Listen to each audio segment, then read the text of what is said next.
You're listening to the Liberty Beat, your daily source for liberty news and activist updates. Online at thelibertybeat.com. John Bush here with your Liberty Beat for March 22nd, 2013. Gold opened today at $1,609, silver at $28.96, and Bitcoin is trading at $72.95. Today's edition of the Liberty Beat is sponsored in part by Brave New Books, your Central Texas supplier of One World Way and Tangy Tangerine. Online at bravenewbookstore.com. And now the news. A program aimed at rewarding people who blow the whistle on illegal gun owners has yet to show significant results, says 3 police agencies in New York. In February of 2012, 11 months before the passage of NY SAFE Act, Governor Cuomo's office announced a 4-pronged initiative to curb gun violence. One of the programs was a cash reward for citizens who lead police to the arrest and confiscation of illegal firearms. Known as the Gun Tip Line, New Yorkers can call a toll-free hotline to alert police if they believe someone they know has an illegal gun. The call would be picked up by state police, and local law enforcement would be notified if the tip seemed reliable. If there was an arrest, the tipster would receive as much as $500. The U.S. government is expanding a cybersecurity program that scans internet traffic headed into and out of defense contractors to include far more of the country's private civilian-run infrastructure. As a result, more private sector employees than ever before, including those at big banks, utilities, and key transportation companies, will have their emails and web surfing scanned as a precaution against cyber attacks. Under last month's White House executive order on cybersecurity, the scans will be driven by classified information provided by U.S. intelligence agencies, including data from the National Security Agency on new or specifically serious espionage threats and other hacking attempts.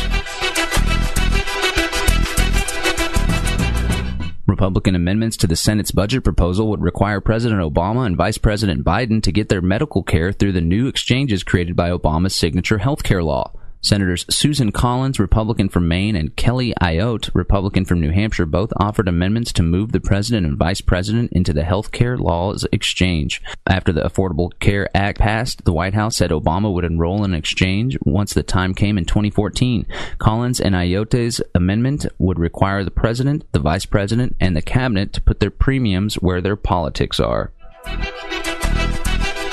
The Liberty Beat is sponsored in part by Pure Rain, chemical and fluoride-free bottled water available at Central Market and Whole Foods grocery stores, online at PureRainUSA.com, and by Central Texas Gunworks, self-defense training, CHL courses, and firearm sales, online at CentralTexasGunworks.com.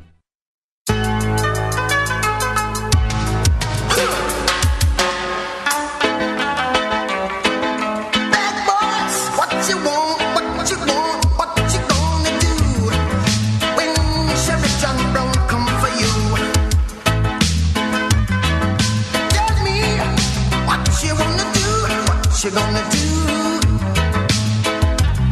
Yeah. Bad boys, what you gonna do? What you gonna do when they come for you? Bad boys, what you gonna do? What you gonna do when they come for you? When you were 8 and you had bad traits, you go to school and learn the golden rule. So why are you acting like a bloody fool? Okay, this is Randy Kelton, Deborah Stevens, Rule of Law Radio. I am here by myself tonight, and I have a guest. We're having a little difficulty bringing him up. We will probably have Mr. Winston up on the next segment. Winston is going to be talking about loan modification. We've had him on once before, and he will be coming back. This is one of the issues that's always kind of surprised me. I was puzzled. I was not surprised, but more puzzled in that there was such a problem with the foreclosures issues, but on the loan modification, nobody ever did anything about it. Never. We hear a lot of people complaining about it, but never heard anyone stepping up and making any claims or taking any actions concerning the issue. So finally, I started doing some research, and I came across Winston. And Winston has been helping people get modifications for quite a while. And when I talked to Winston the first time, I was absolutely astounded at what he told me. He has a program that helps him to make a determination if someone meets the qualifications for a modification under HAMP. And there are some specific requirements, and according to Wallace, you have to be within a $200 range of income. If you're below that, you won't have enough to pay the modification amount. If you're above that, you make enough that they claim you don't need a modification. So it has to bring him in within this range, but he could pretty well do that. But people weren't getting modifications anyway. And at some time in the past, Winston had worked for a bank, I believe it was Bank of America, and he told about the training processes they went through and the work schedules they had to deal with and the procedures and everything they did in order to process these loan modifications. And it was absolutely clear that the banks encouraged the Obama administration, our buddy Obama, who's never prosecuted any of these criminals, even though he's under a lot of pressure to do so. Never done anything to stop them, puts together this HAMP program to help us out. And it's typical of our government. They put together a program and wave it in front of us as if it is of some kind of great value to us, and then use it to feather the pockets of their supporters and political allies. In this case, under the HAMP program, the government is paying the banks something over $2,000 to offer someone a modification, not to give them a modification. It's not contingent on that, only to offer. So, and then they wave that in front of us as if it were a great deal. Look what we have done for your benefit. We're going to take your tax dollars and we're going to give it to these banks so that they can offer you a loan modification. Now, they don't have to give you one. All they need to do is offer one. And you can be sure they're not going to give you one, because if you've listened to the show very much, it's absolutely clear that it's in the bank's best interest to force you into default. If you don't go into default, they're going to lose an awful lot of money. And the Obama administration knew that when they passed the HAMP program. So they passed the HAMP program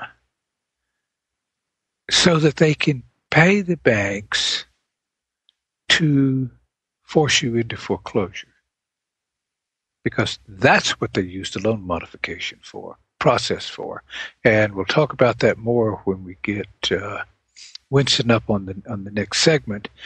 Right now we have a caller. We're going to go to Sonny in Georgia. So tell me, is it sunny in Georgia? Yes, sir. Hillbilly country. Well, that's okay. I used to live down there, and I grew up a hillbilly, so I can speak your strange foreign dialect. Well, I've got a question slightly off topic, but it's having to do with zoning. I was doing some work for a guy who was cited by the code enforcement he was issued a stop work order, and he has to go to municipal court on the 30th of next month. Is how I've heard y'all talk about the administrative courts and courts that are judicial. How do you know if you're dealing with a court that is real, or I know that Eddie just okay, let's there's some questions we have to ask first. Okay. In the Constitution of the state of Georgia, mm-hmm. To whom does the Constitution authorize policing power? In Texas, the policing power is vested in the sheriff and a constable. Now, we have Texas Rangers, but they're only investigators. We have Department of Public Safety, but they're just traffic cops. In the administrative code that where the legislature created the Department of Public Safety, they stipulated that the Department of Public Safety, which are the state police, may not enforce the criminal laws except under the direction of and at the request of local law enforcement.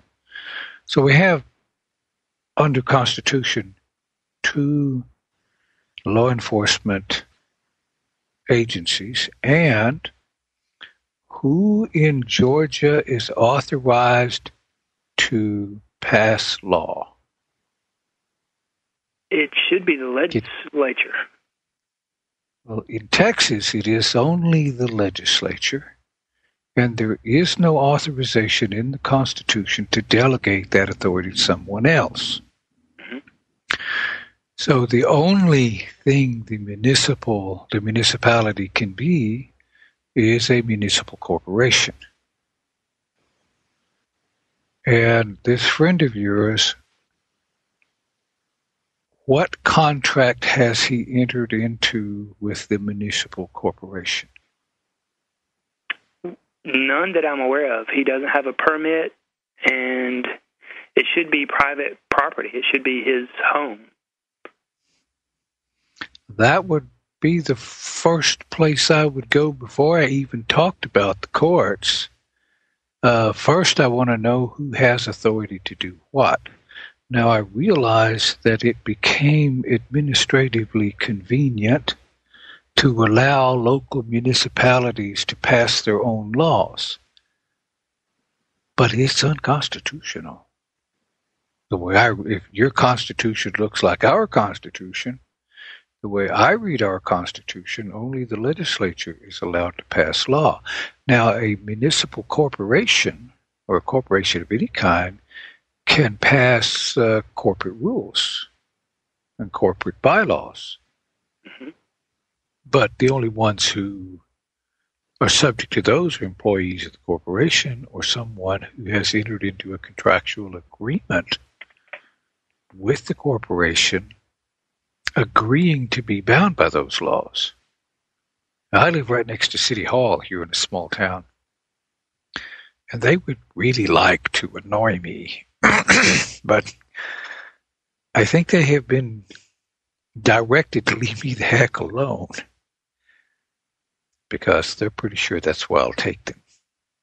And your guy, this is what I would suggest. The first place for him to go is to the state and file criminal charges against the municipality for exerting an authority they don't have, official oppression.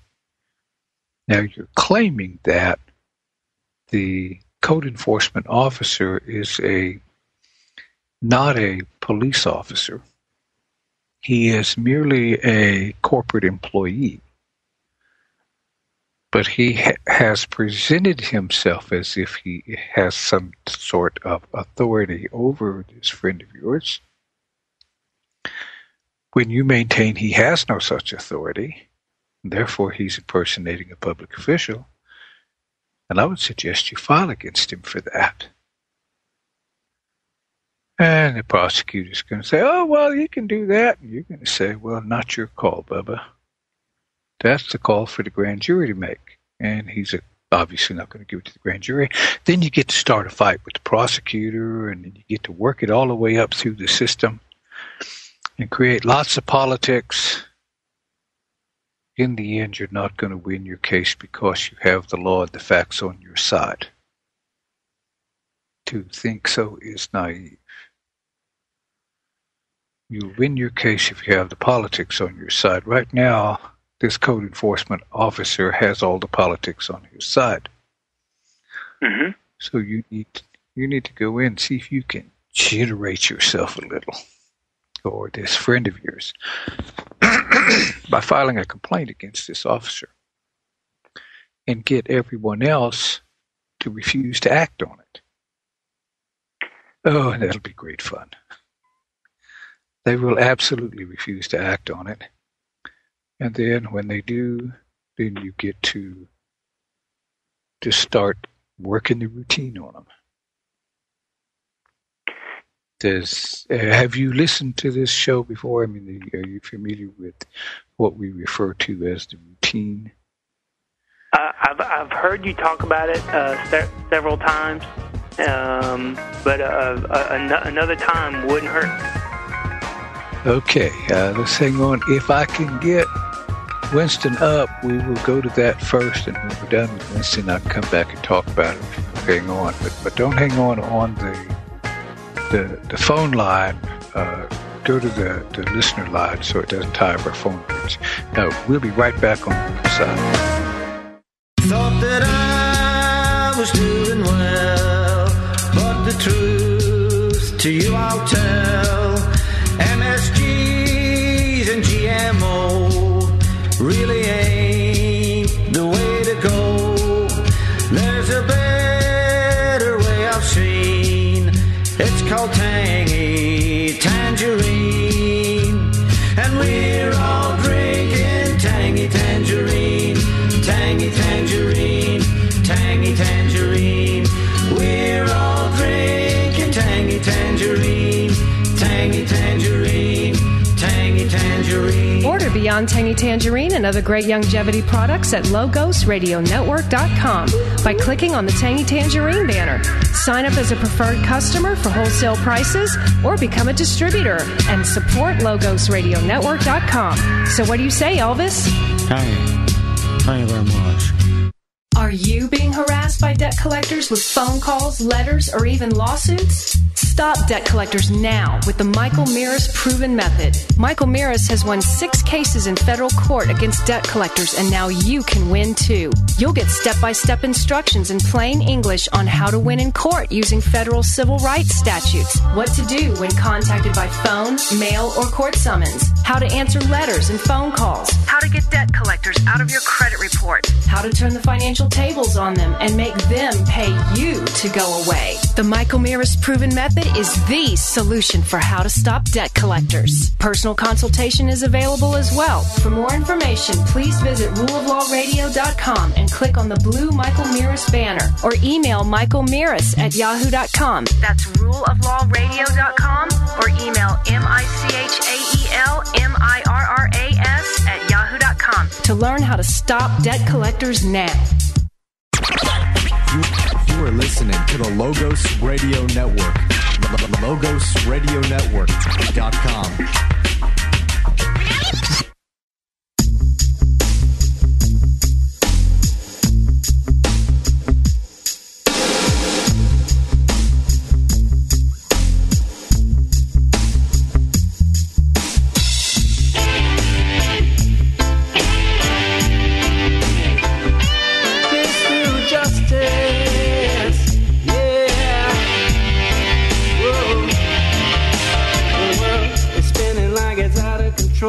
On the edge of a hole inside a deep dark bowl.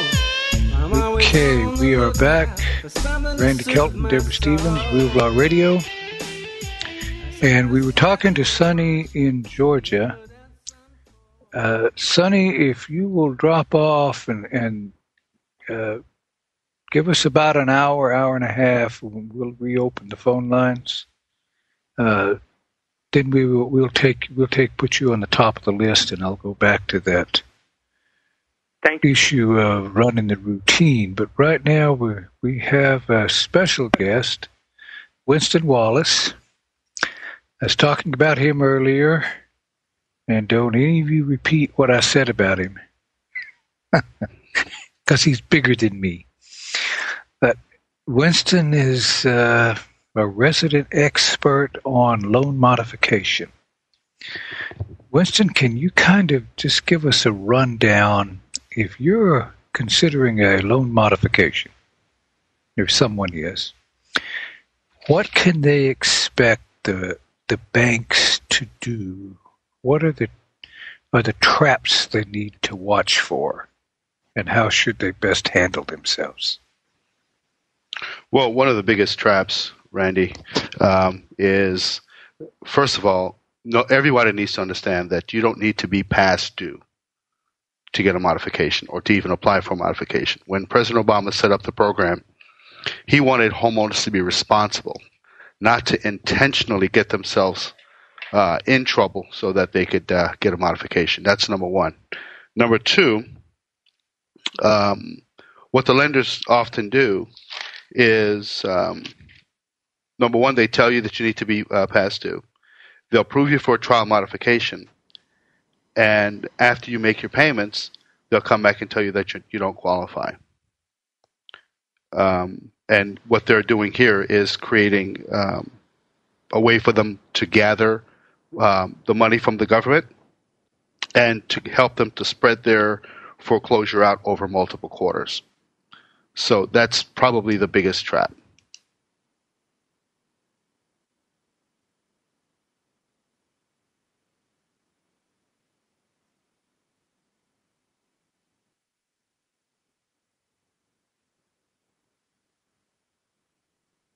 Lima, someone muted my mic again.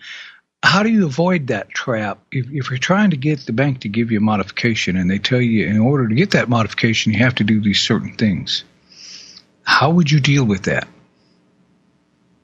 Well, what we've been having our homeowners do is, if depending on the investor, if let's say Bank of America, Wells Fargo, absolutely will not look at your loan until you're past due, we have our homeowners take that that mortgage payment and put it in the bank and hold it there, and then apply for the modification. But they have to understand that they have to know going in that there's a possibility that the bank could loop back around on them and then tell them that they're not qualified. So all the payments that they're not making, they need to hold those payments in a bank account. And just in case the floor is pulled out from under them, then they have those funds set aside so they can go back and bring themselves current again. Have you had anyone try to do that? Have I had any of the lenders try to do? Where the banks has gotten the lender to get behind, because the way that I'm looking at, from the people I've talked to who's been through this procedure, it appears as though the banks deliberately wanted them to get behind. Absolutely. So that at some point they would say, well, you have to have this much money. Tomorrow we're going to foreclose on you. Have you had anybody hand them the money? Well, I haven't had it happen to me personally, but because I worked for Bank of America, I've seen it many times before. Because Bank of America knows me.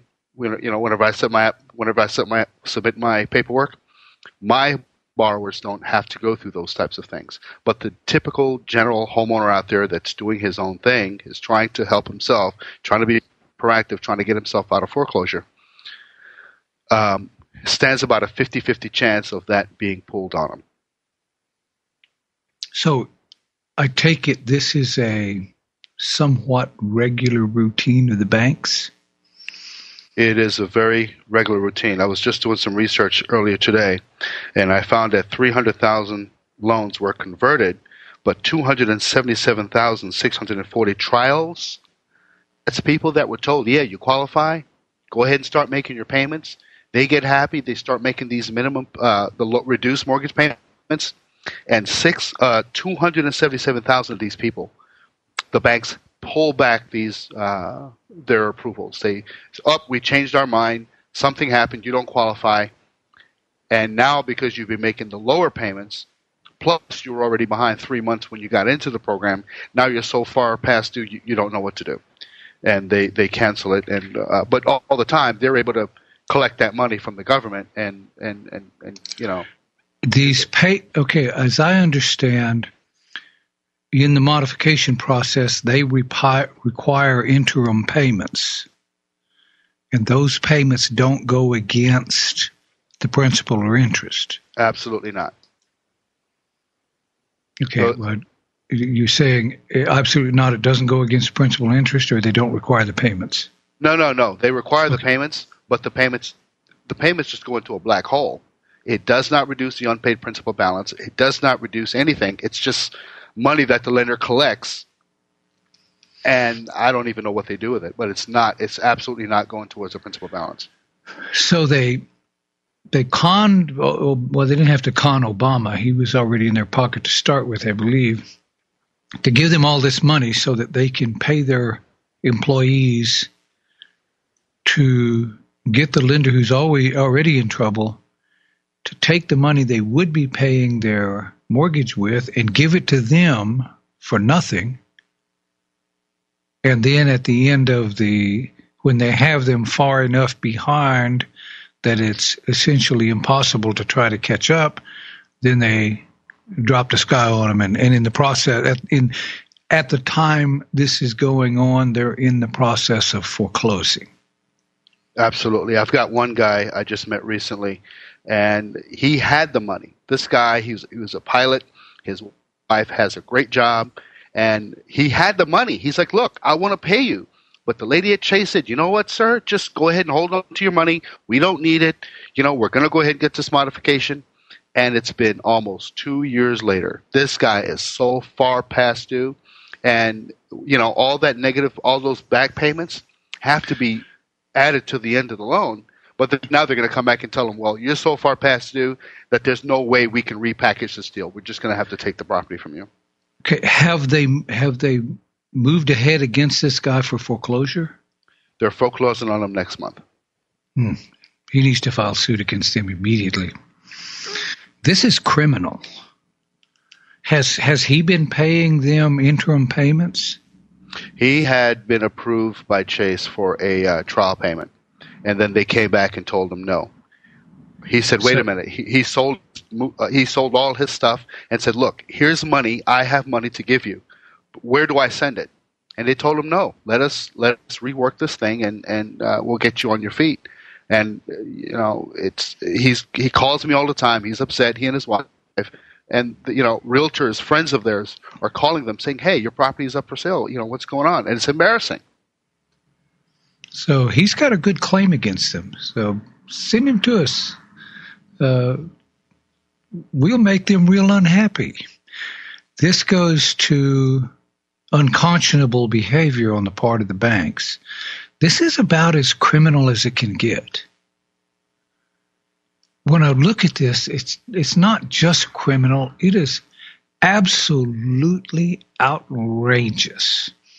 We're coming up on a break, but when we come back, I'd like to talk about your experience of when you worked for the banks in this area and how the banks tended to set things up so that the people trying to get modifications for people were unable to do it.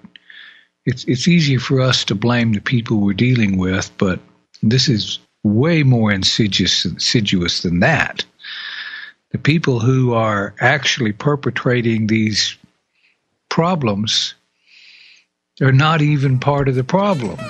They're part of the plan that the bank put together. We'd like to talk to that when we come back on the other side. This is Randy Kelton, Deborah Stevens, Eddie Craig, Rule of Law Radio. The phone bridge is closed for the moment.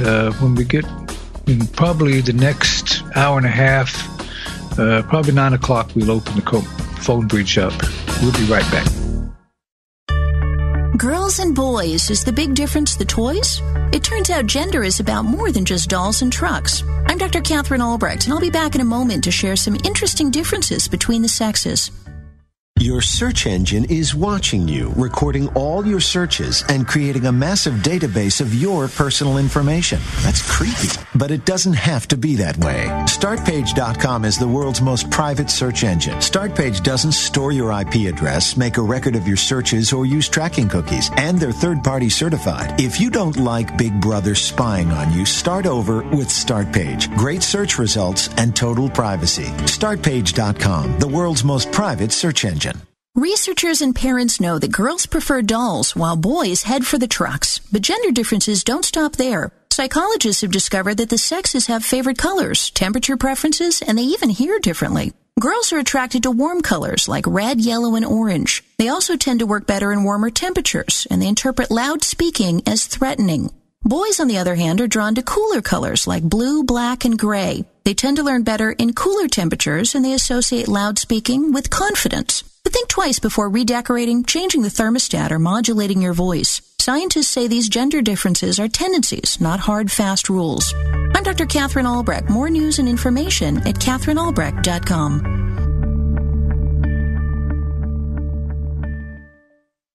This is Building 7, a 47-story skyscraper that fell on the afternoon of September 11th. The government says that fire brought it down. However, 1,500 architects and engineers concluded it was a controlled demolition. Over 6,000 of my fellow service members have given their lives. Thousands of my fellow first responders are dying. I'm not a conspiracy theorist. I'm a structural engineer. I'm a New York City correction officer. I'm an Air Force pilot. I'm a father who lost his son. We're Americans, and we deserve the truth. Go to rememberbuilding7.org today.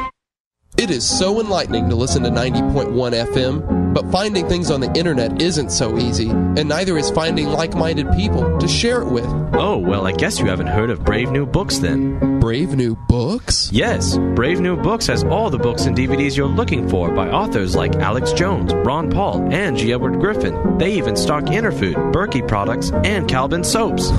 There's no way a place like that exists. Go check it out for yourself. It's downtown at 1904 Guadalupe Street, just south of UT. By UT, there's never anywhere to park down there. Actually, they now offer a free hour of parking for paying customers at the 500 MLK parking facility, just behind the bookstore. It does exist, but when are they open? Monday through Saturday, 11 a.m. to 9 p.m. and 1 to 6 p.m. on Sundays. So give them a call at 512-480-2503 or check out their events page at bravenewbookstore.com. You're listening to the Logos Radio Network at logosradionetwork.com.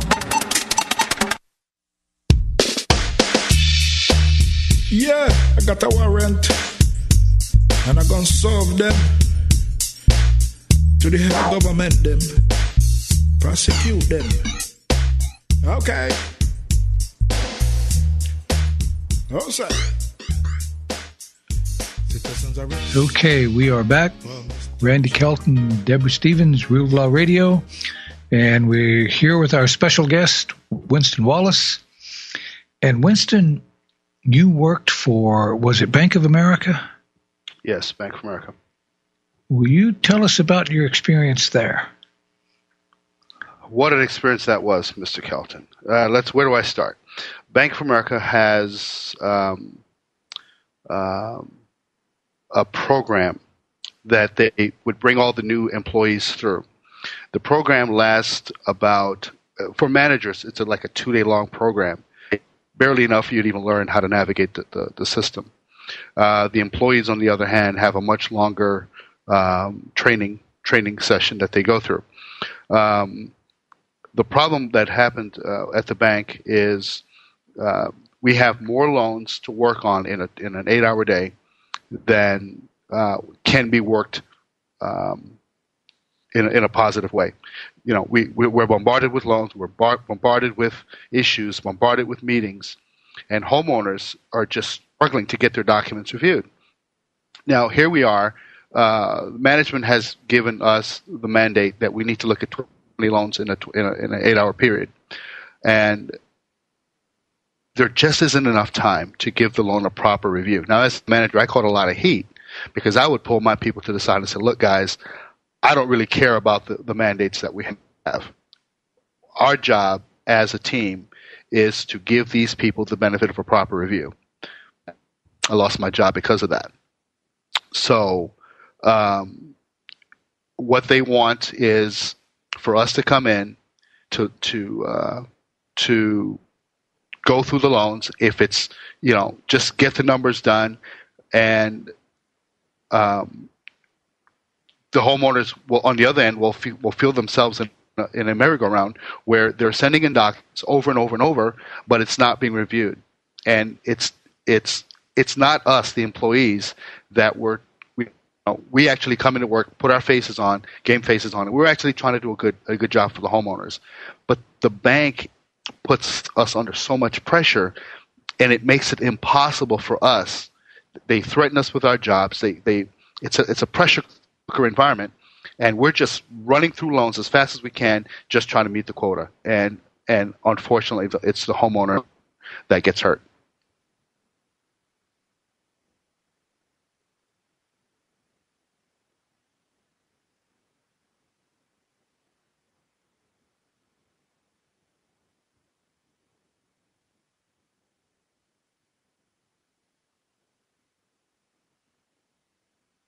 Oh, mute! Somebody did that again. You mentioned the last time you were on about what happens to documents when you forward them up to other levels, and the documents aren't exactly the way they expected to find them. Yeah, unfortunately, there's a couple of documents that fit that criteria. Number one is a 4506. If there are any extraneous marks on the 4506, it will be rejected.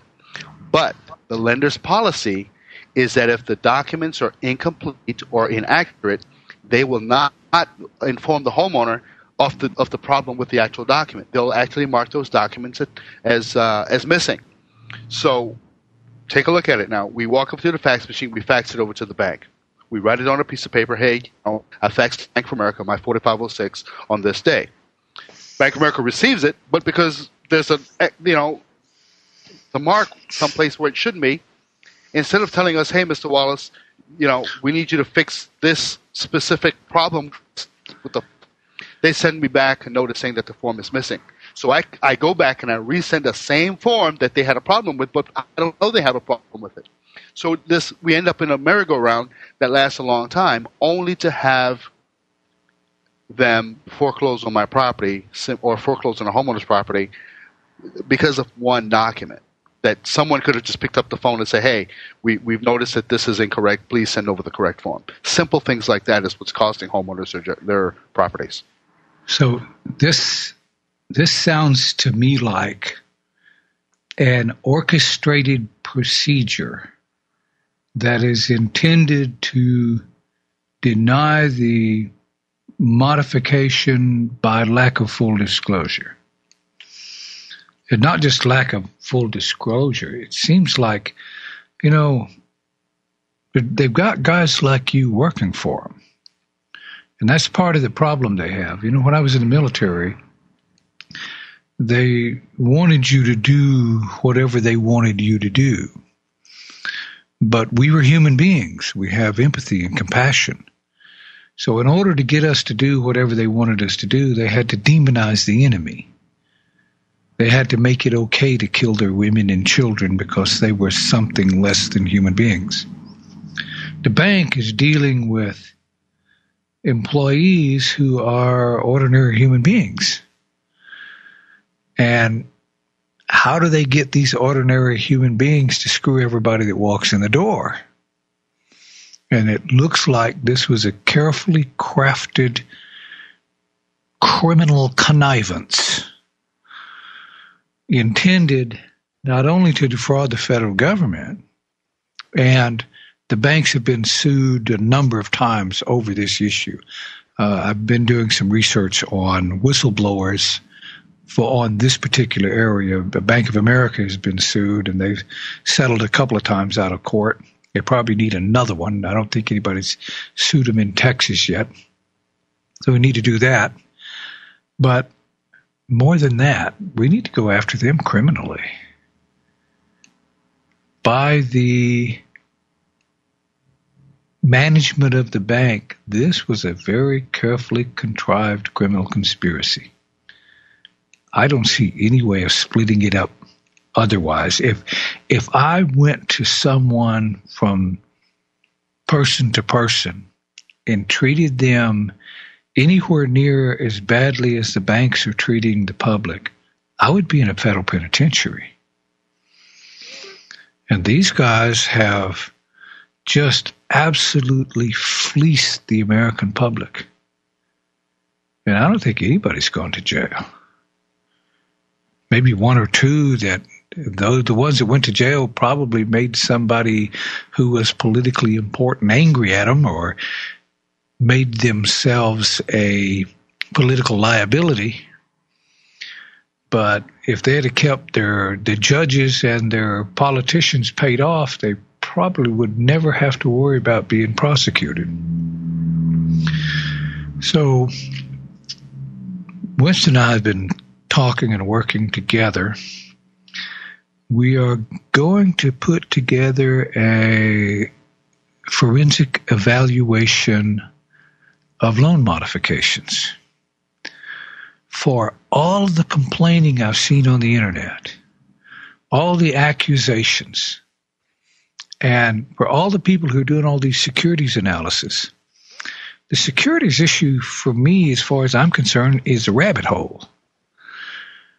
That's a rabbit hole the banks set us running down to argue this theoretical, esoteric issue that would be really hard to show a judge how it applies to your mortgage. And just like MERS, they waved MERS in front of us and said, oh, look at MERS. Look how vulnerable MERS is. They sent us chasing that red herring when the real issue is a lot closer to home. This loan modification fraud is absolutely horrendous. And very few people have been going after that one. So we're putting together a analysis program to where we'll analyze Winston will, I don't know, squat. But he'll do an analysis of the loan modification process. And we will turn that into a statement of facts, a request to take judicial notice, a set of criminal accusations to local grand juries, and then a suit for theft by deception. Does that sound like fun, Winston? It is. It does. And, Randy, I got to tell you, man, I've been working modifications since they first started. Actually, I started before they started with the ham. And, lately I've been having to work overtime. And, I often say to myself, this is what I do. I do it all day long. Imagine how a homeowner feels. And if I'm having such a tough time getting through, imagine how the average person, it's almost impossible for them to get through. Exactly. Okay, hang on. This is Randy Kelton, Deborah Stevens, Eddie Craig, Rule of Our Radio. We'll be right back on the other side. Mr. President, members of Congress, you've been making a lot of noise about taking our guns away. But you might want to review history. 1835, Gonzales, Texas Territory.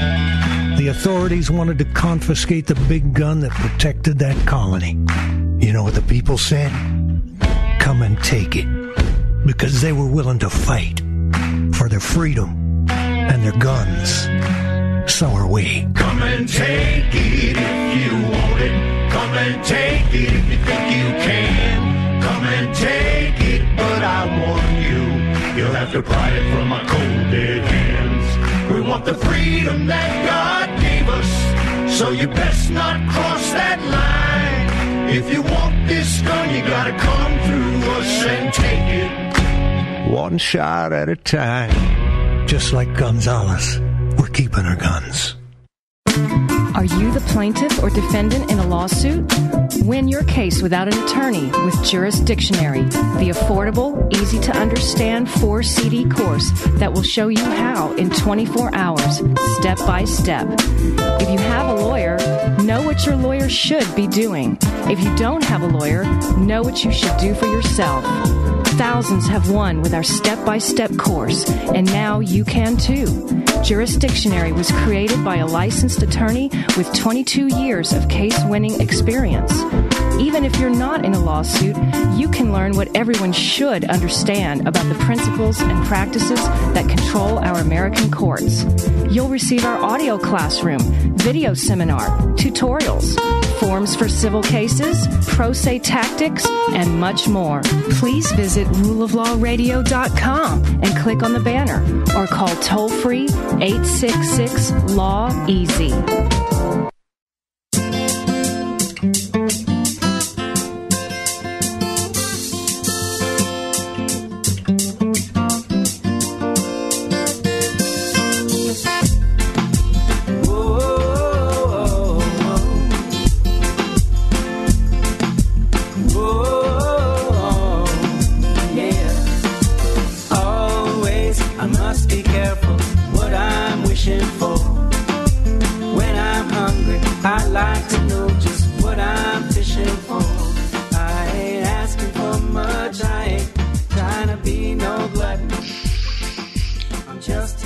Okay, we are back. Randy Kelton, Deborah Stevens, Eddie Craig, Rule of Law Radio, and we're going to go ahead and open up the phone lines. We will start taking calls after this segment.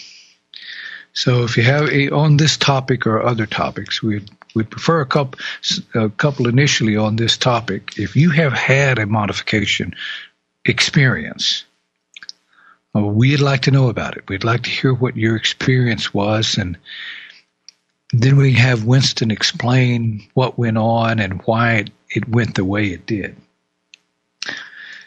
Winston, on the break, you indicated about working for Bank of America, how frustrating it was. Can you kind of give us a little more information about what the things were that frustrated the people who were trying to help folks get modifications? One of the most recent ones I worked on was a guy who was, like I said before, he was approved for modification for trial payments. He started making those payments, Randy. Then he got a letter saying that he was in foreclosure, but he's been making all these payments. So then they tell him, like I said, he's whatever it is that we approved you for, we're taking it back. He calls the bank. He tries to work it out. They said, no, nothing we could do. And they served him with a notice of substitute trustee sale. Then they send him another approval. He starts making more payments. And then they tell him again, I'm sorry, we're going to take your property. It sounds crazy that I'm telling you this, but it's absolutely true. They flip-flop. They tell you one thing. You hang up the phone. You call somebody else. They tell you something completely different. And the one thing that frustrates me to no end is missing documentation. I'm careful and fastidious about, I write the loan numbers at the bottom of all my faxes. And the foreclosure clock is ticking. We've got 10 days before the sale. And everything that I submitted them before that they've already told me that they received, somehow the paperwork got up and walked away overnight. And everything that we sent them is gone. And we have to, the loan has been taken out of review. And now we're back in foreclosure with 5 days to go before the sale. And we have to start all over again. And no one can give us an explanation for where everything that we've done went. Yeah. These are issues that in contract law are the bank's issues, not your issues. Do you record any of your conversations? I do not. I'm going to suggest you record every single one of them.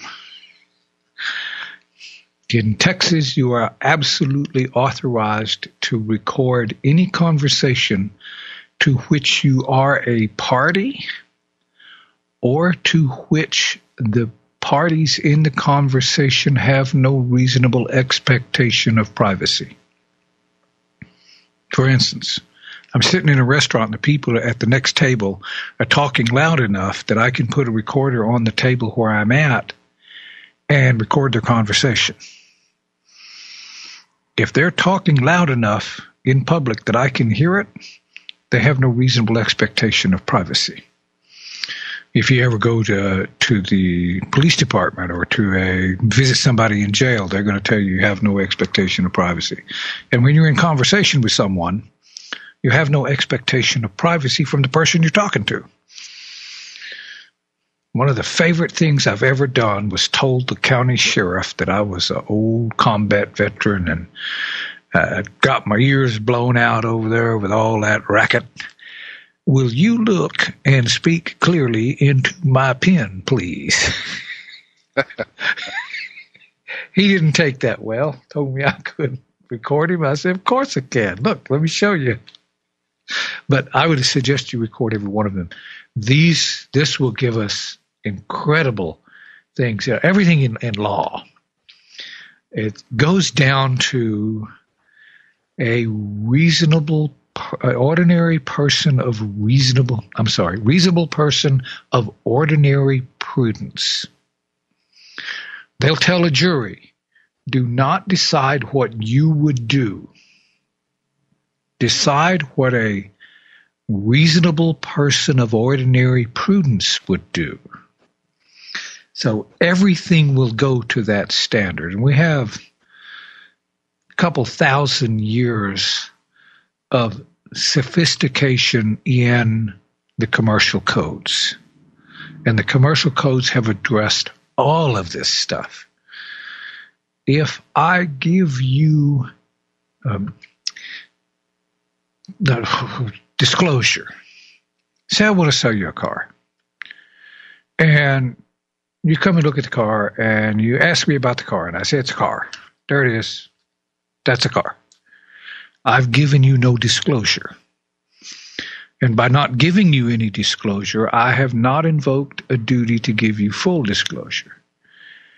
But if I say it's the one owner, I've given disclosure. Now I have invoked the duty to tell you everything I know about that car that could in any way affect your decision to purchase. This is well established in law. When these guys at the bank tell you something, when they tell you that they will do a certain thing, that goes to promissory estoppel.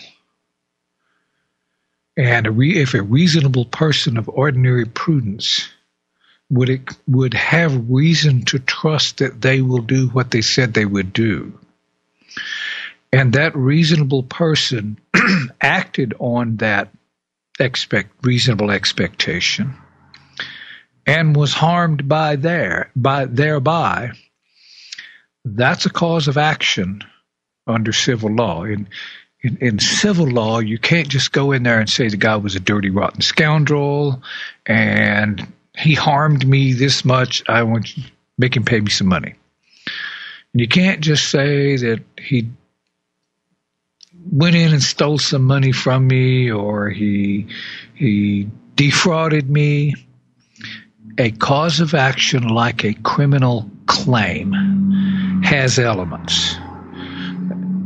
The cause of actions you bring to a civil case are as specific as criminal complaints you would make in a criminal case. You'd have to state the person did a certain thing, like fraud by non-disclosure. The defendant gave disclosure to the plaintiff. The plaintiff believed that the plaintiff accepted the disclosure of defendant. Defendant failed to give full disclosure. Plaintiff had no knowledge of the information not revealed. If the information had been revealed, plaintiff would have made a different decision. Plaintiff made a decision through lack of full disclosure and was harmed thereby. You have to claim all of these elements in order to make a claim for fraud by non-disclosure.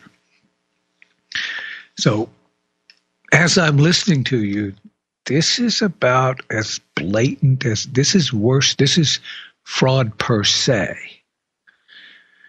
If someone looks you right in the eye and lies like a dog to you, it's not necessarily fraud unless what they told you that was untrue, they knew to be untrue, and they had reason to believe that you did not know it was untrue. And they intended for you to act on the truth of your statement. And you did act on the truth of that statement and was harmed by there. That's fraud per se. And that's harm as a matter of law. So that one's also criminal. Fraud by non-disclosure is not necessarily criminal.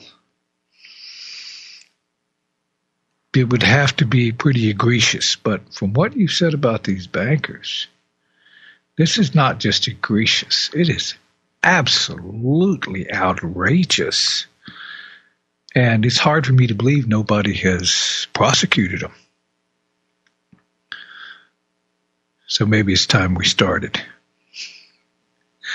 So, do we have any calls on topic? I don't see any calls at all. Okay, phone lines are open, 512-646-1984. Winston, how long did you work for Bank of America? I was there for 6 months. 6 months. About how many modifications would you see? Did you they said you had to do 20 a day. Did you normally tend to do that many? Well, I was a supervisor, so personally I didn't have to do more than maybe 5 or 10 a night. I always exceeded, I always went, whatever I required of my staff, that's what I did. So I always did my 20.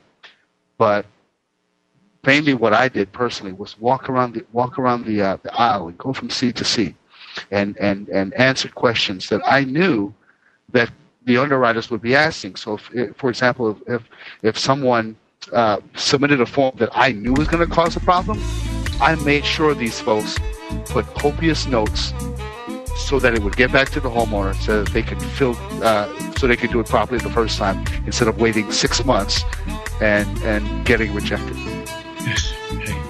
I just did a quick calculation. $2,000 a piece at 20 a day.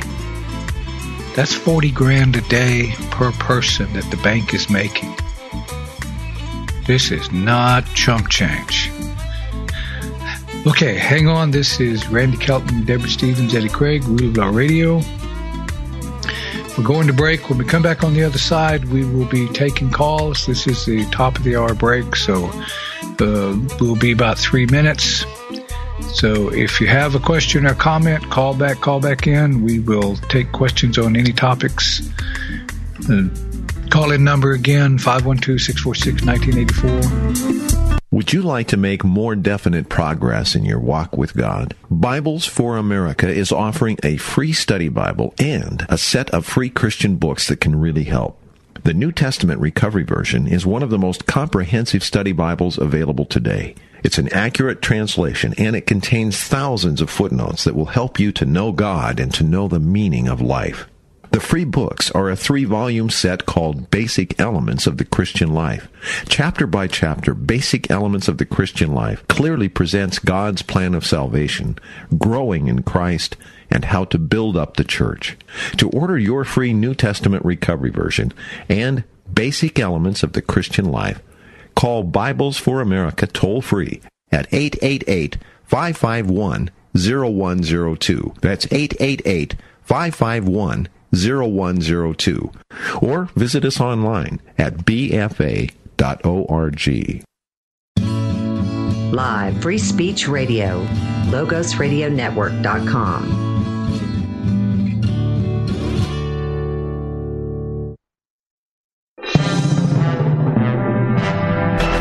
You're listening to The Liberty Beat, your daily source for liberty news and activist updates. Online at thelibertybeat.com. John Bush here with your Liberty Beat for March 22nd, 2013. Gold opened today at $1,609, silver at $28.96, and Bitcoin is trading at $72.95. Today's edition of the Liberty Beat is sponsored in part by Brave New Books, your Central Texas supplier of One World Way and Tangy Tangerine. Online at bravenewbookstore.com. And now the news. A program aimed at rewarding people who blow the whistle on illegal gun owners has yet to show significant results, says 3 police agencies in New York. In February of 2012, 11 months before the passage of NY SAFE Act, Governor Cuomo's office announced a 4-pronged initiative to curb gun violence. One of the programs was a cash reward for citizens who lead police to the arrest and confiscation of illegal firearms. Known as the Gun Tip Line, New Yorkers can call a toll-free hotline to alert police if they believe someone they know has an illegal gun. The call would be picked up by state police, and local law enforcement would be notified if the tip seemed reliable. If there was an arrest, the tipster would receive as much as $500.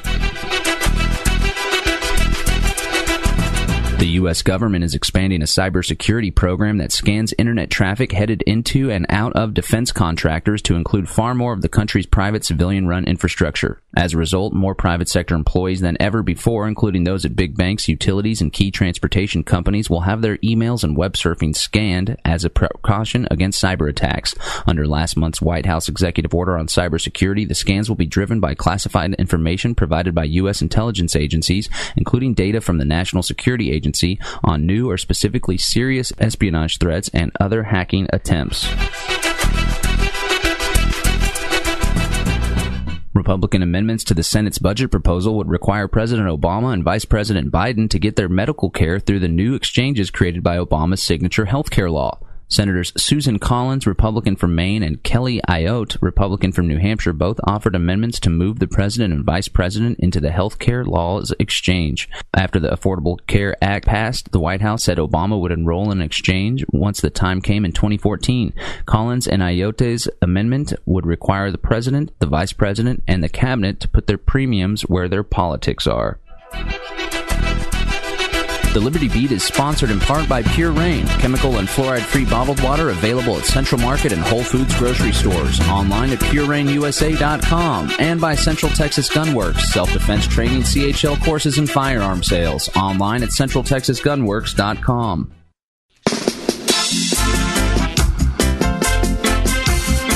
It's all according to the will of the Almighty. I read his book and he says he cares not for the unsightly. These warmongers come by that term rightly.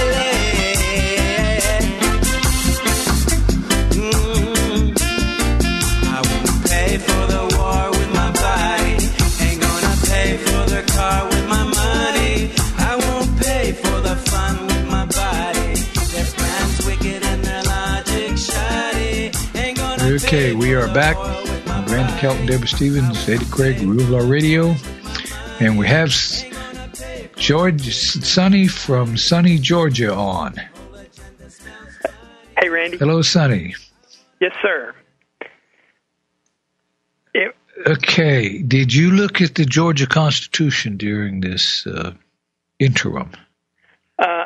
I did a search on policing power.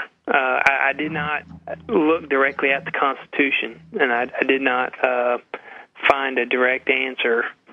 Other than it appears that the code gives policing powers to different agencies, but I don't have a clear and concise answer directly from the Constitution. Okay. Here in Texas, the legislature appears to have given authority to the municipalities to write law.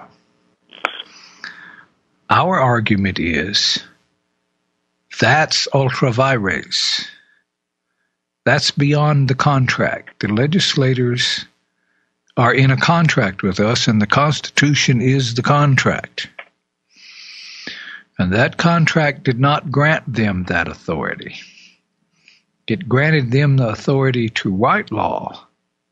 It did not allow them to delegate that authority to someone else. And that's the argument we make here. Does that make sense? Yes. I was also curious as to whether you would try to go after the jurisdiction before this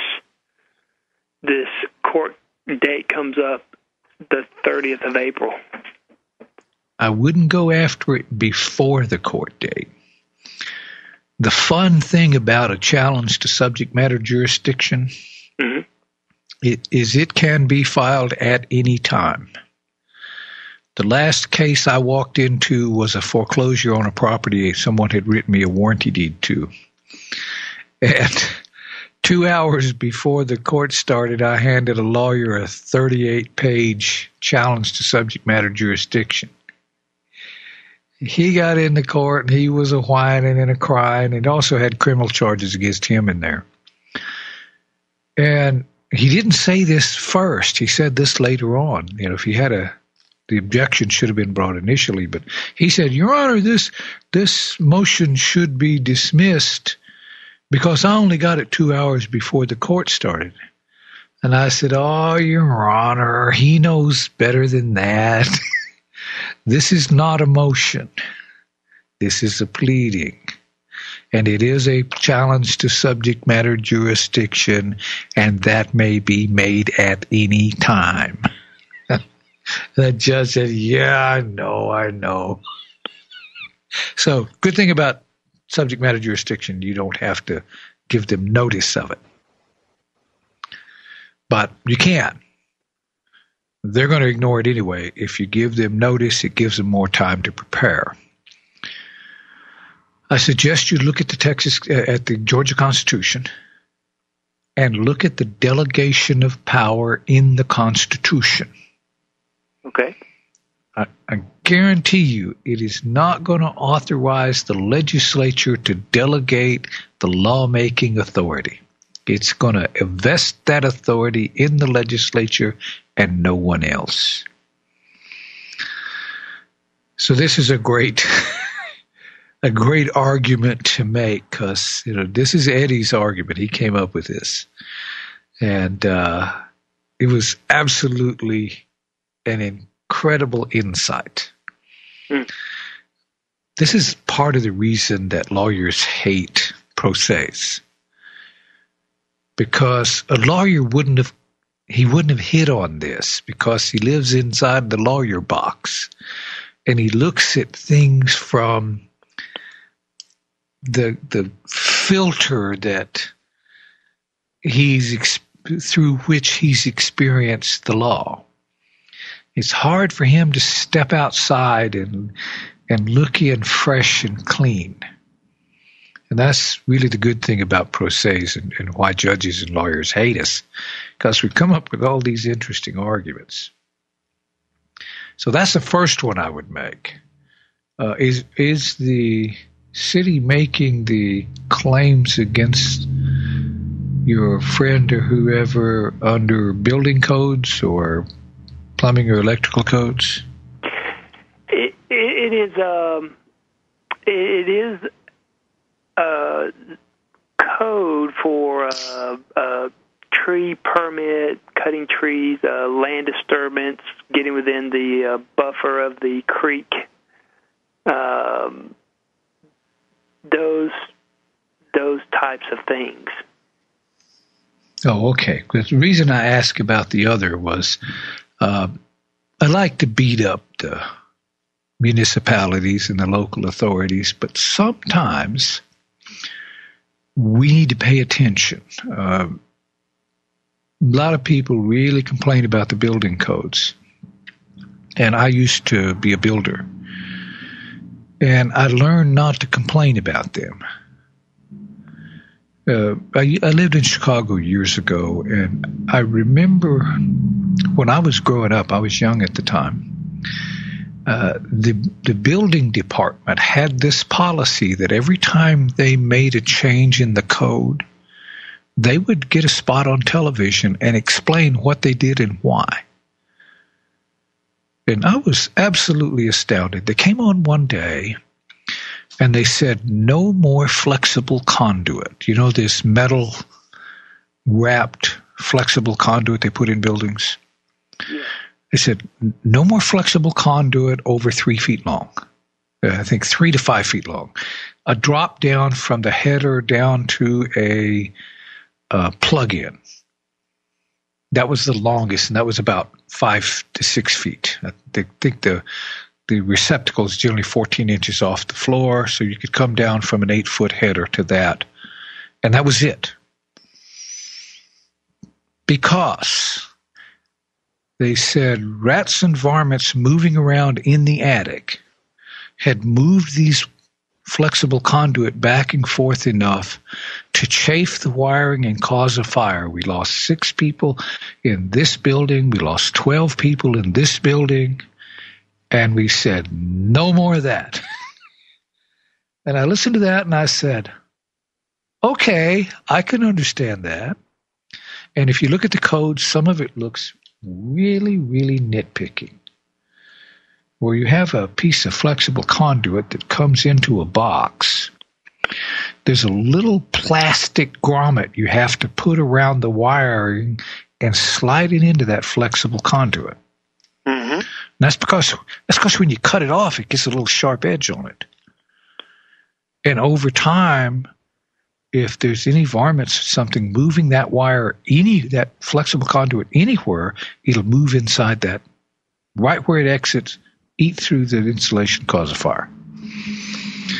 Everything in the code was put in there because they had problems. So, but since this is not that kind of code, even so, even if it has a great reason, like the traffic laws, they have a really rational reason, but doesn't make any difference. You didn't do it right. You don't get to apply law just because it's convenient. And while I, for the most part, agree with the building codes will protect you from problems that will sneak up on you. And while I agree that it's a great idea, if you don't have authority to enforce, you may not enforce. So, take them on. If the legislature wants a building code, they can certainly pass it. We shouldn't be leaving this up to cities. Our founders did not envision, they knew about municipalities because when they wrote the constitutions, we actually had cities at that time. So they knew all about cities. And they chose not to grant this authority to municipalities. And we may not presume that that was some kind of a massive oversight. They didn't grant them that authority on purpose. I think you could make a really good argument here. Do you think a quo warranto action would be in order? No, quo warranto. Quo warranto, well, perhaps. No, quo warranto would only go to a bona fide public official. And your position is he is not a bona fide public official. Quo warranto is an action to remove a public official from office, and quo warranto only goes to an elected official. You can't remove an employee quo warranto as a rule. That reminds me, I did look up the official oppression for Georgia, and that was only for legitimate public officials that are I guess, either elected or appointed. So. No. There's more case law on that. Okay. Did the statute refer to a public official acting under color of law? I did not see anything about that. It's going to be there. If it's not in the statute, in the language of the statute, it's going to be in the case law. Okay. Because the biggest thing official oppression goes to is not somebody pretending to be a public official, but a public official failing to perform a duty he's required to perform, or a public official exerting or purporting to exert an authority he does not expressly have. That's acting under color or pretense. Even if he has authority, if he doesn't have the one he's expressing, that becomes official oppression. So this person, whether he was a public official or not, if he held himself out as a public official, then he's acting under color of authority. He's doing exactly the same thing a judge would do who acts without subject matter jurisdiction. No authority. He's purporting to exercise an authority he doesn't expressly have. Does that make sense? Yes, it does. Can I personally, can I go up? Wait, we're about to go to break. Hang on. We will pick you up on the other side. Mike from Texas, I see you there. We'll get to you when we come back. Our call-in number, 512-646-1984. We'll be right back.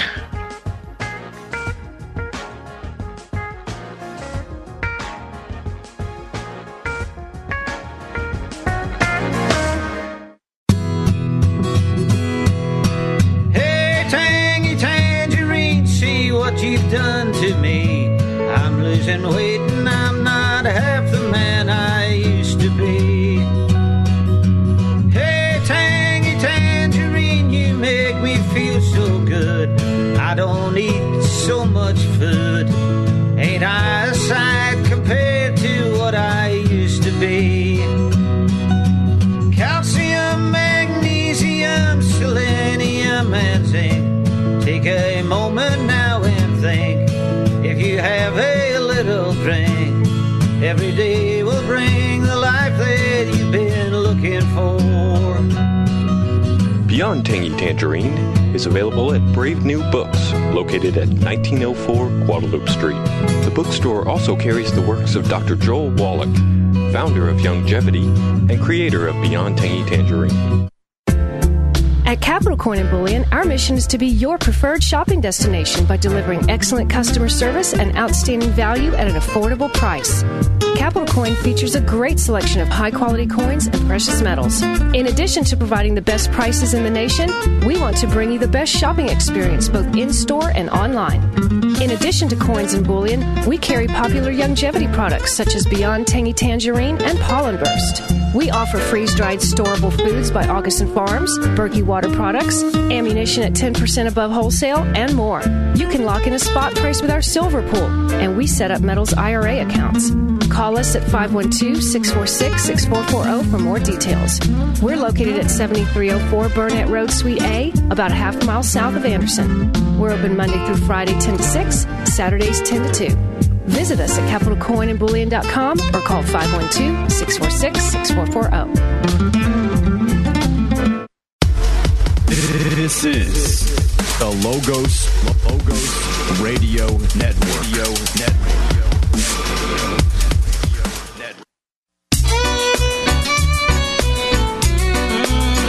Ain't gonna blind me.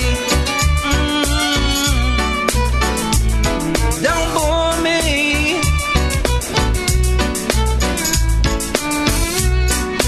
Well, ain't gonna fool me with that same old trick again. I was blindsided, but now I can see your plan. You put the fear in my pockets, took the money from my hand. Ain't gonna fool me with that same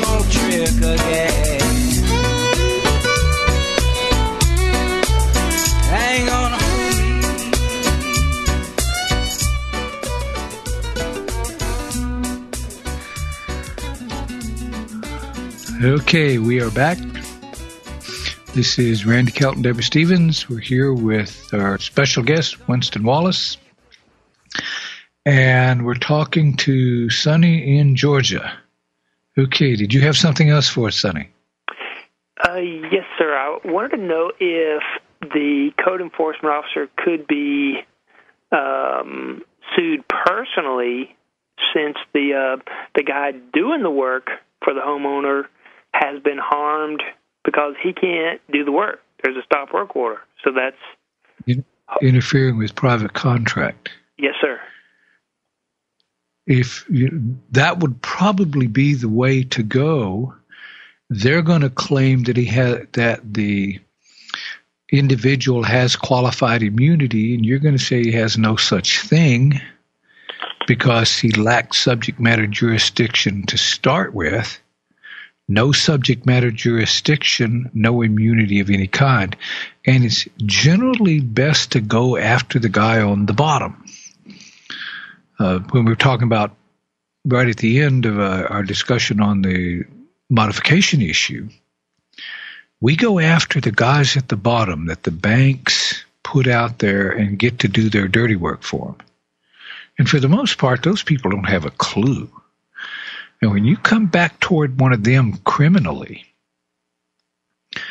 their defense is going to be that they acted in good faith reliance on competent authority. And that's an affirmative defense. And then they point us right at that competent authority. It's kind of like that cop show when it first came out in Oregon, where they would pick up a drug user and take him back to the station, squeeze him, get his name, go get the pusher and get the dealer, squeeze the dealer, get the distributor, and work their way up. So we take the guy on the bottom, we start slinging criminal charges at him, he's going to be terrified, and he's going to feed us the rest of the way up. You sue this code enforcement officer, and every code enforcement officer out there is going to get apoplexy. So, what do you think? I think that my friend is listening, and I think that should give him some good information, and me as well. And I do have a quick story on a modification. Oh, good. I went through the modification process with Bank of America. They sent me the offer in the mail, and but what they did not send in any of the information, they did not tell me that they were going to ding my credit for 30, 60, and 90 days being late. And so it completely destroyed my credit because I was not late on the payments. You know that is a very specific cause of action. Denying you credit. Okay. Yeah, they set you up. You weren't behind because you were acting under contract. Mm-hmm. And then they dinged your credit. We had a guy in New York.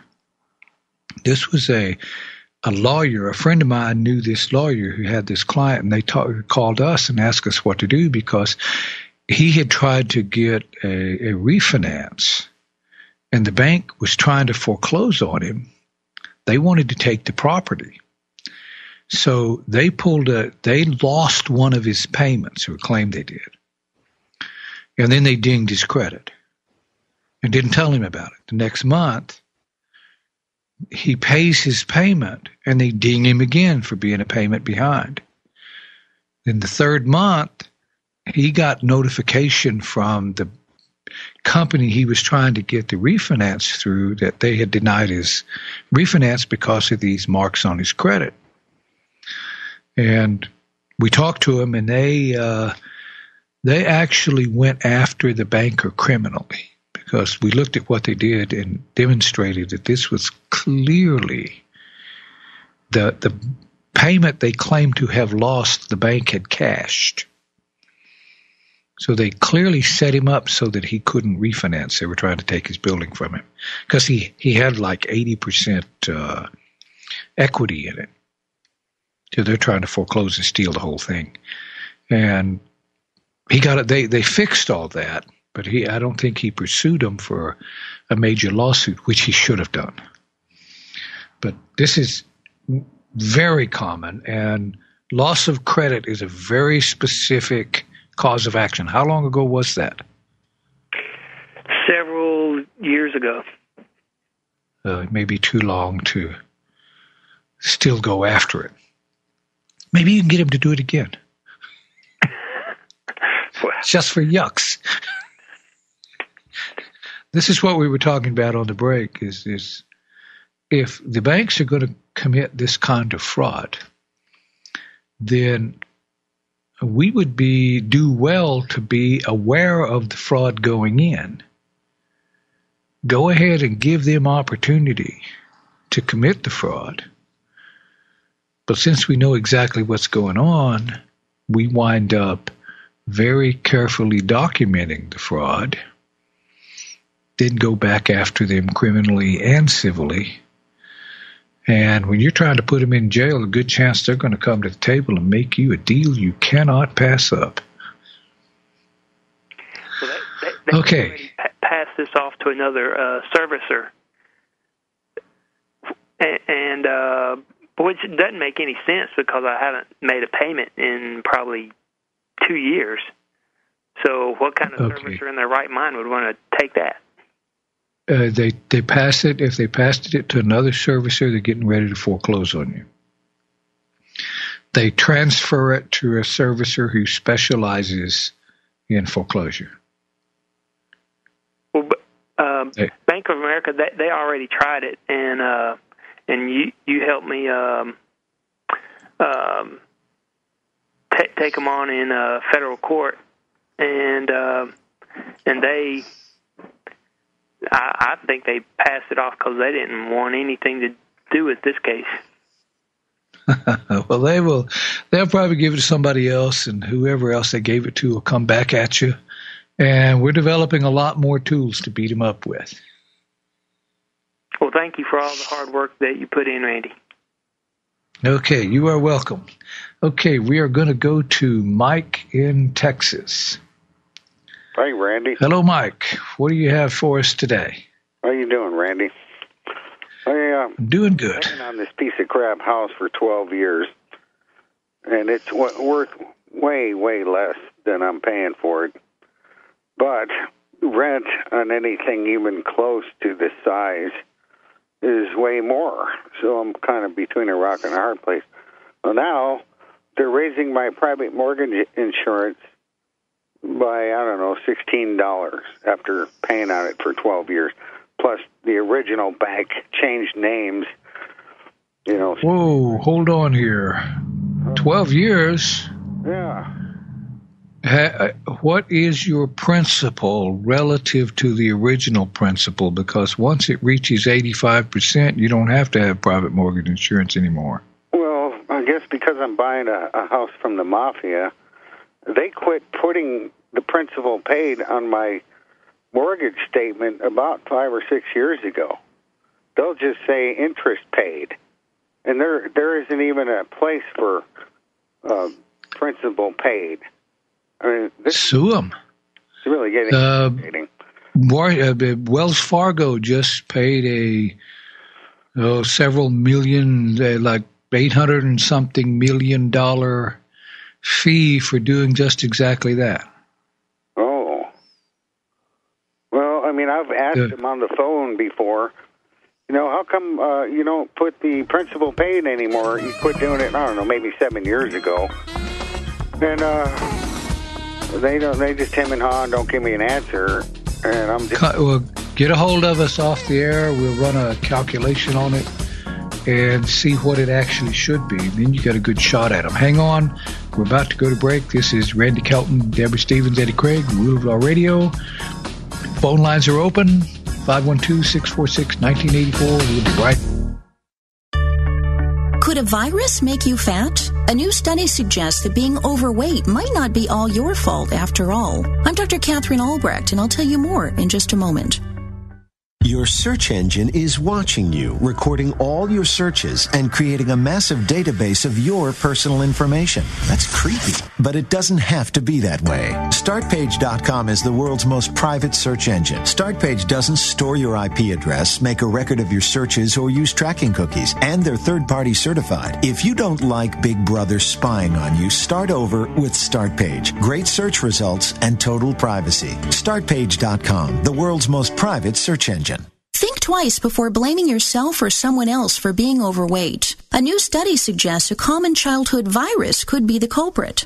Researchers found that children exposed to adenovirus 36, an infection that causes short-term gastrointestinal and respiratory symptoms, weighed an average of 52 pounds more than children who were never infected. Researchers believe this fat virus increases the body's fat cells and makes it harder for the body to break down mature fat cells later. The result is that people affected by the virus store more fat overall. So go easy on the next overweight person you see. Diet and exercise may not work as well for them as they do for you. I'm Dr. Catherine Albrecht. More news and information at catherinealbrecht.com.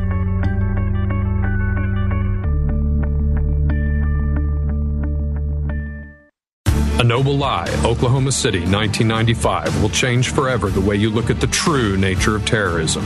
Based on the damage pattern to the building, what the government says is impossible. The grand jury did not want to hear anything I had to say. The decision was made not to pursue any more of those individuals. Some of these columns were ripped up, shredded, tossed around. The people that did the things they did knew doggone well what they were doing. Expose the cover-up now at anobelie.com. At hempusa.org, we offer chemical-free products to people around the world, detoxifying, self-healing, while rebuilding the immune system. We urge our listeners to please consider our largest-selling product, Micro Plant Powder.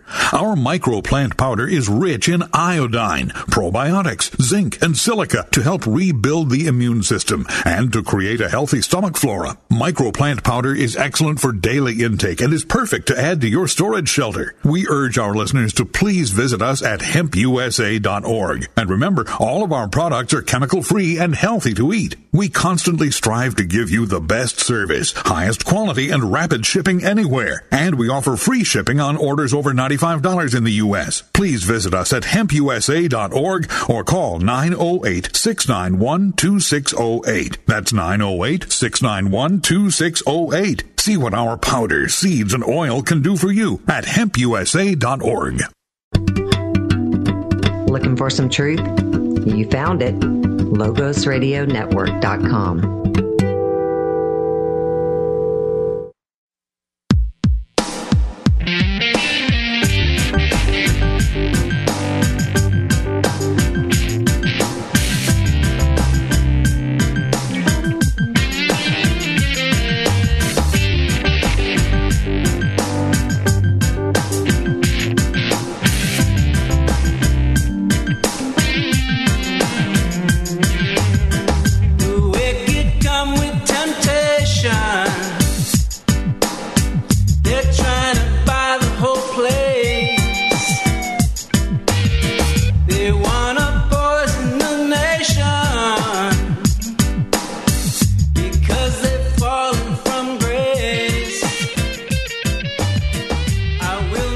Okay, we are back. Randy Kelton, Deborah Stevens, Rule of Law Radio, here with our special guest, Winston Wallace. Okay, Mike, where were we? Oh, you were saying something about Sue PNC. Well, I didn't tell you the name of them until right now, but, I started off owing 81. That was the whole package. So after 12 years, this May, this past February, they sent me the yearly statement, and I still owe $64,000. My interest is 6.5%. But now they're going to raise my PMI, $16, which raises my monthly payment by that much. And I just feel like there's something wrong with this whole picture. Okay, go to remediesinrealestate.com. click on the Calculate Fraud page, fill that out, and that'll email it to me. I'll run a calculation on it and see what your principal should be right now. Even though they don't even put it on the statement anymore. I guess they're real people. Well, I can tell you what it ought to be. Yeah. And then you can ask them what it is, and if their numbers don't match your numbers, then you can take them on. Well, I finally got a laptop, but now I'm trying to come up with money to get online. So. Okay. Does the laptop have a wireless in it? I guess so. I mean, I don't even have a manual for it. An uncle I hadn't seen in 5 years showed up in town and gave it to me, but I'm still not using it. I'm kind of broke. Okay. Well, just go out in the middle of the street, flag down the first 10-year-old you see, and have them explain to you how this thing works. If you have a neighbor who doesn't have a password on their Wi-Fi, you can use your neighbor's. Oh, okay. Well, I just feel I've been spinning my wheels in this place. When you flag down that 10-year-old, no, I ain't gonna do. I'll get a. Have him explain to you that this is the 21st century. They arrest people for flagging down 10-year-olds.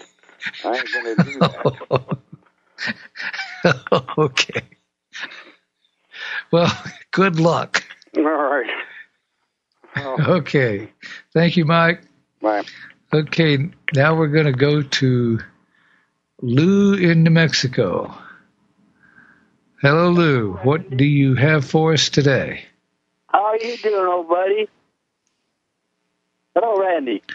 Oh, this is that Lou Deming. New rule. The golden rule. Lou rules. How are you doing?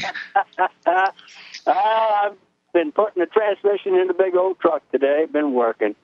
But hey, I talked to you last week, and you know what? I'm sure glad that you're still out there kicking them damn tires. But now you need to change over and kick them damn attorneys.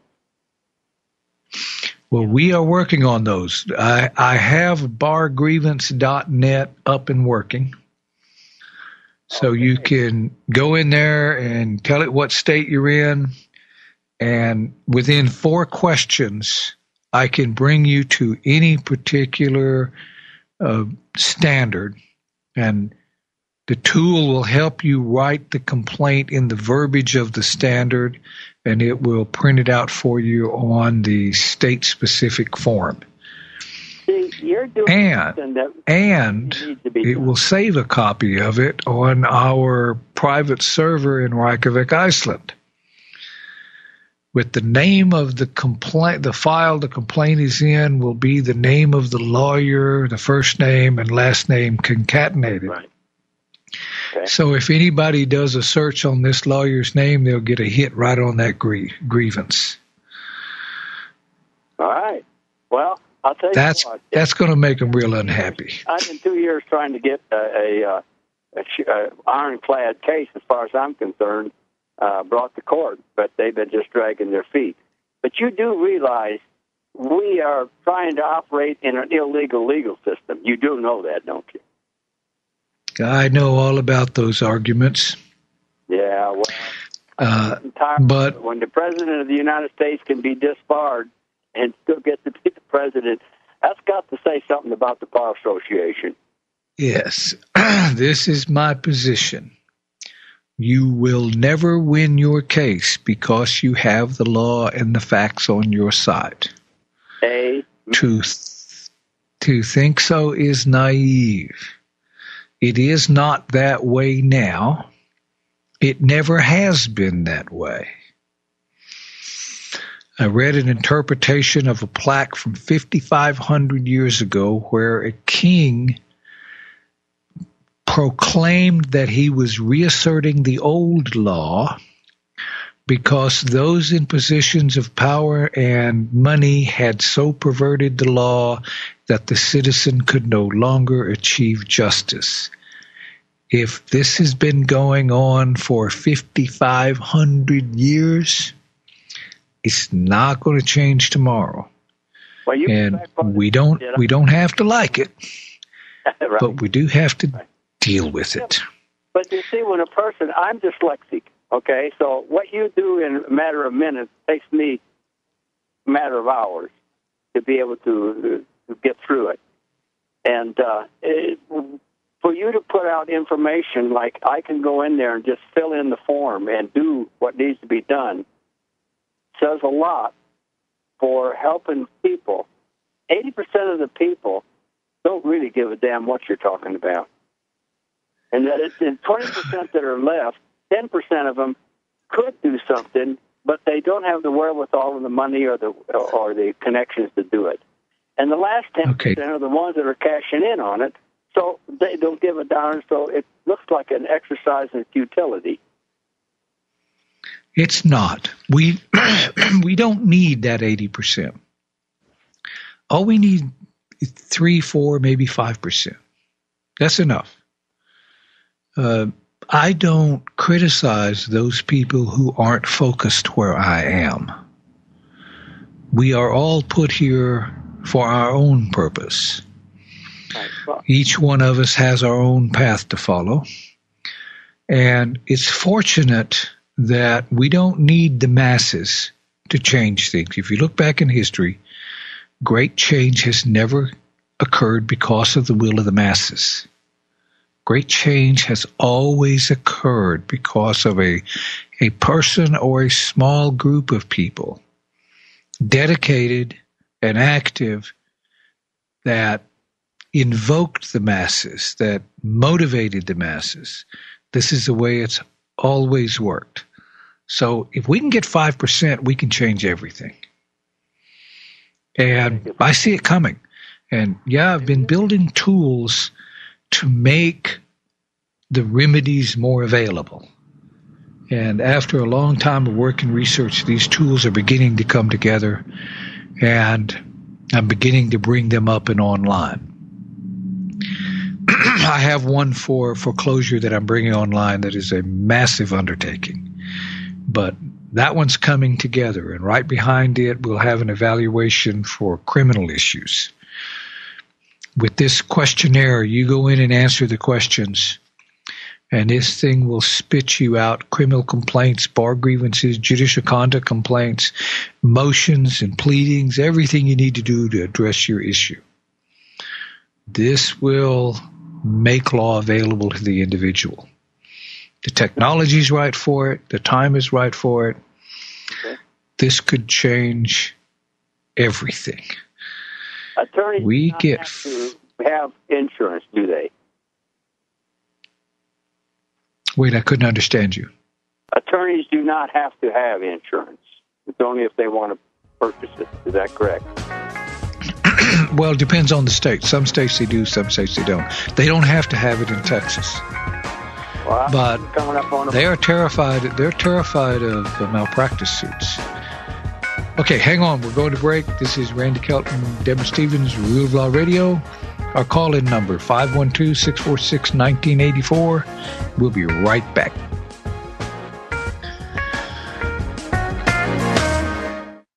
It is so enlightening to listen to 90.1 FM, but finding things on the internet isn't so easy, and neither is finding like-minded people to share it with. Oh, well, I guess you haven't heard of Brave New Books then. Brave New Books? Yes, Brave New Books has all the books and DVDs you're looking for by authors like Alex Jones, Ron Paul, and G. Edward Griffin. They even stock Interfood, Berkey products, and Calvin soaps.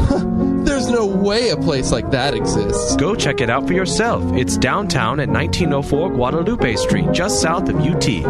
By UT, there's never anywhere to park down there. Actually, they now offer a free hour of parking for paying customers at the 500 MLK parking facility, just behind the bookstore.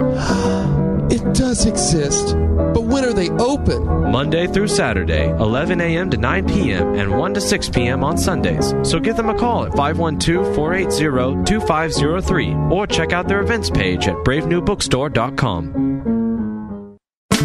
Are you the plaintiff or defendant in a lawsuit?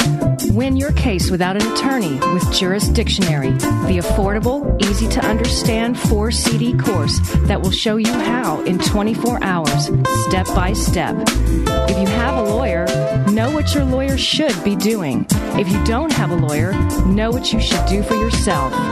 Thousands have won with our step-by-step course, and now you can too. Jurisdictionary was created by a licensed attorney with 22 years of case-winning experience. Even if you're not in a lawsuit, you can learn what everyone should understand about the principles and practices that control our American courts. You'll receive our audio classroom, video seminar, tutorials, forms for civil cases, pro se tactics, and much more. Please visit ruleoflawradio.com and click on the banner or call toll-free 866-LAW-EASY. Well, you know karma's lurking around the corner. You better watch every step you take. And good will follow you. Yeah, Brother Jerry, sing reality.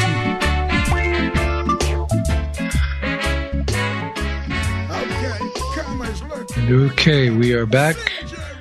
Randy Kelton, Deborah Stevens, Eddie Craig, Rule of Law Radio. And we're talking to Lou in New Mexico. Okay, Randy, there's just one other question that I have. You've been to my property. My property taxes have not lowered in the last 6 years. The state says that they will compute the taxes according to the value of the market from the realtors in the area. Well, and they can't raise them more than 3% a year. Well, we both know that the taxes have gone down, but I can't find, the property values have gone down, the taxes have not. I cannot find the information to prove, if I go to court, that my values are less than the value they put on it for taxes. Okay, look on the internet. There are websites that will give you that information. Okay, what is it? I don't have them in my head, but if you look do a search for property values online, you'll find them. There are the free websites out there that will give you the values of properties around you. Or ask any real estate agent; they can tell you where to find one of those programs. I've tried, and then they don't. I've asked brokers, and they don't know. They know they're lying. The ones here don't. Okay, you must have. They're lying to me then. You must have scoundrel brokers, because there are absolutely programs out there where you can go online and select a property, and it'll tell you what the properties around it are valued at. Everything around me is state property. There's no property around me. Then, there will be some property.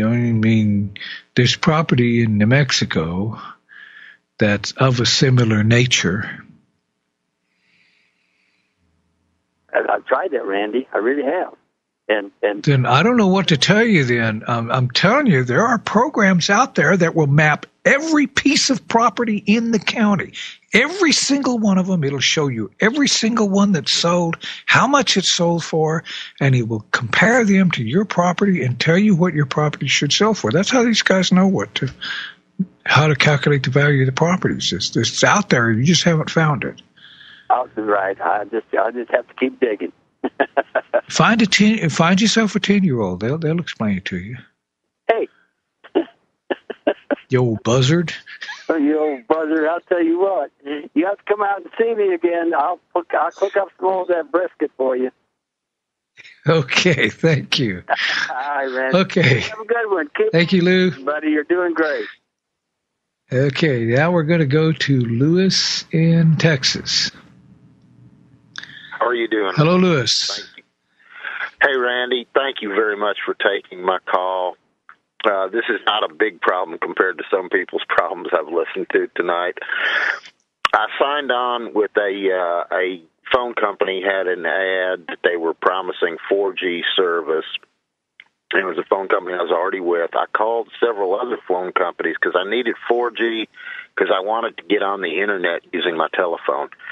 I went into the phone company itself, to one of their little subdivision offices, and they promised 4G. They've got signs all over the wall promising 4G. Well, I didn't get 4G, and it's got to do with the place where I'm living. And, I mean, that's not their fault. That's just the way it is.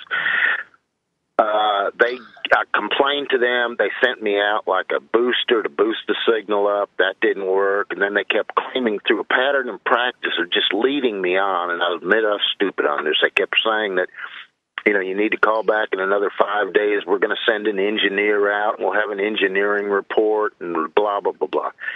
13 months later, I finally ported my number to another telephone company.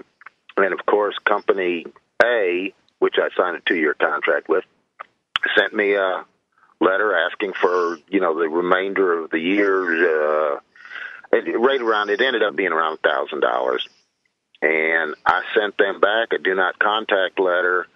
They've contacted me 3 times since then. They've had a collection agency contact me, and as soon as I sent copies of the do not contact letter, in the do not contact letter, I do not think I needed to, but I went into the details that I'm giving you now. It's sort of gone on and on. They keep saying, we'll re-sign up, and we'll let all this past money go. So I just sue them. Go down to JP Court. Cost you $60 to file suit against them. That'll get them hopping and jumping. Okay. Accuse them of fraud and deceptive trade practices. Yeah, that's the one. I read the statute on it. I think they're probably doing this to other people, too. Do you think it would be worth my while? I was going to go to the JP Court, but in addition to that, turning it over to Greg Abbott or not? Greg Abbott won't do anything. Okay. He got bigger fish to fry.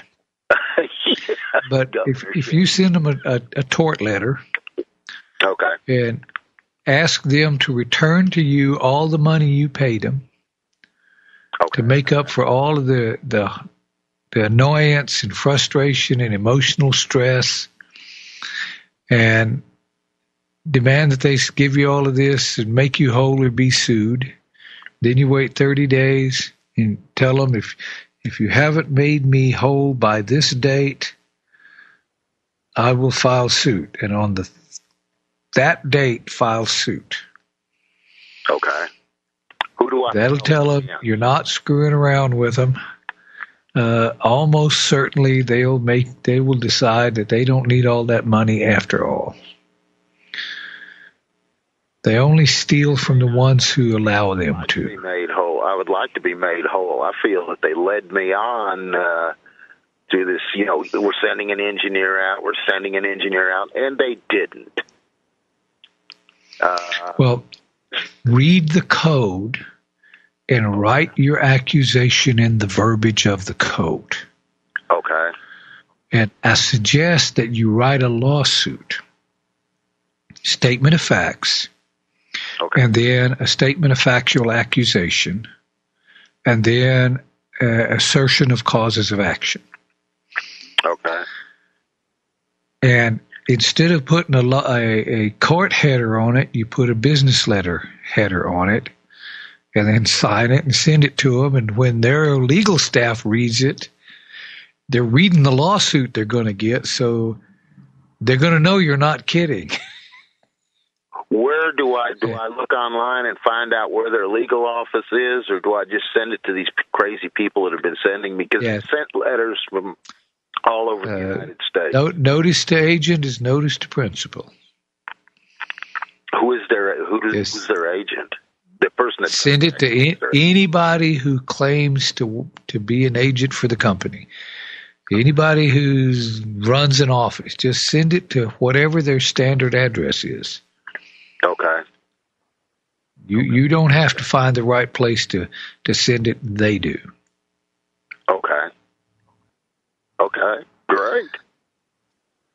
Solve my problem. Yeah, if it were different, they would just say, well, you didn't send it to the right person. You had to send it to this other person. Well, you're not privy to their internal decision-making and hiring practices. So whoever gets it has to give it to whoever should have it. Okay. Go ahead. Okay, no, that's it. That's it. I appreciate it, and I'm on it. Okay, that ought to get them hopping. Okay, thank you very much. Okay, thank you, Lewis. Now we're going to go to Rob in New Mexico. You probably know Lou. He's probably been buzzing your truck with that airplane of his. Hello? Hello, Rob. Did you fall asleep on us? No, you didn't unmute me. Oh, they must have took a minute to unmute. Do you ever get down around Deming? Sometimes. I was just through there the other day. Yeah, he's Lou's a few miles out of Deming. Give him my phone number and tell him to call me. We'll beat the stuff out of them together. Okay. You write it down to make sure I don't forget it. Okay, what do you have going today? Well, I got two off-topic questions real quick. How would building codes affect a property that was sold as is?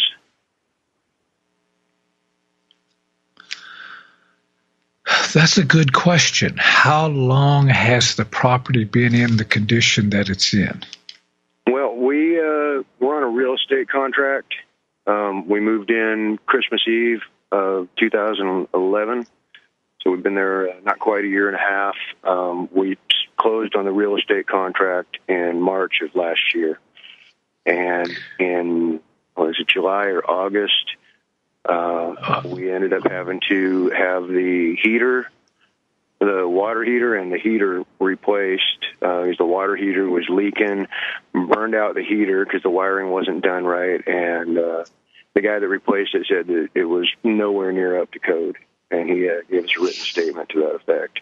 Cost us $3,000. That is an interesting question. And even though I was a builder for a while, I built donut shops. That's not an issue I've come across. You would, if the city came to you, if I bought a property that's within the jurisdiction of a municipality, I would expect that building be up to code. And if it's not, I would raise that issue with the municipality. Mm-hmm. Hey guys, you're not doing your job? What is the problem here?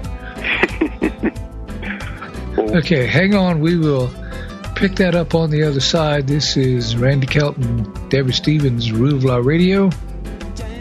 Our call-in number, 512-646-1984. We'll be going into our third hour, so the phones generally pick up toward the end. So give us a call, get in line. We'll be right back.